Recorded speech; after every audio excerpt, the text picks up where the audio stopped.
Imagine a world dominated by two giants. In the West, the Roman Republic, a relentless military machine, hungry for expansion. In the East, the Greek states, heirs to Alexander the Great, a dazzling constellation of culture, philosophy, and formidable armies. For centuries, they existed in separate orbits.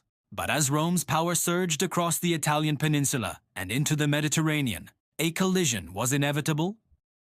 This is the story of how the unstoppable force of Rome met the cultural heart of the ancient world, a tale of epic battles, political intrigue, and a conquest that would forever change the course of Western civilization.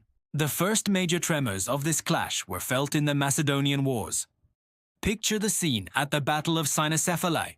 On one side, the Macedonian phalanx, a bristling wall of 16-foot-long sarissas, a formation that had dominated battlefields for nearly 200 years.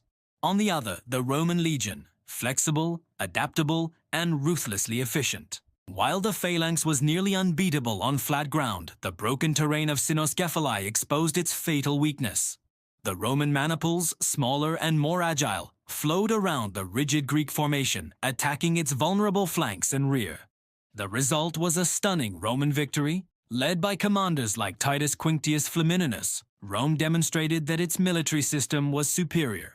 The age of the phalanx was over. The age of the legion had truly begun. Following this victory, Flamininus did something extraordinary.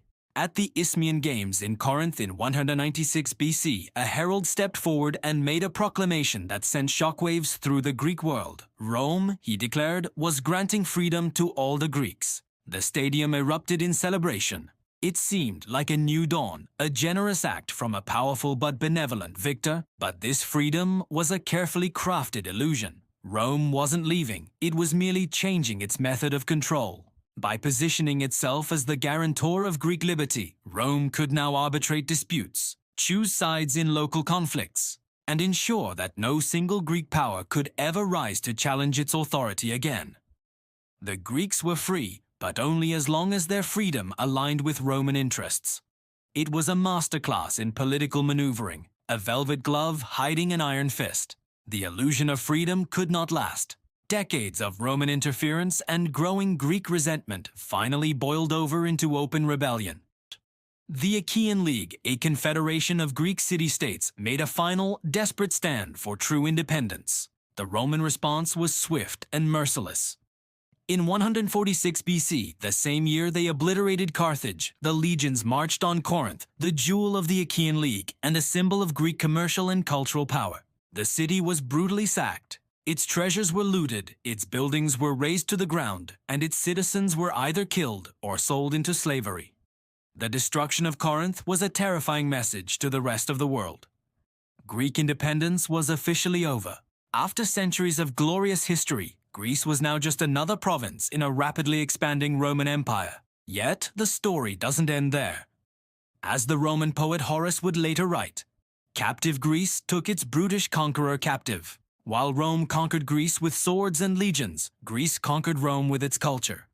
Roman elites hired Greek tutors for their children, studied Greek philosophy, and filled their villas with Greek art and sculpture.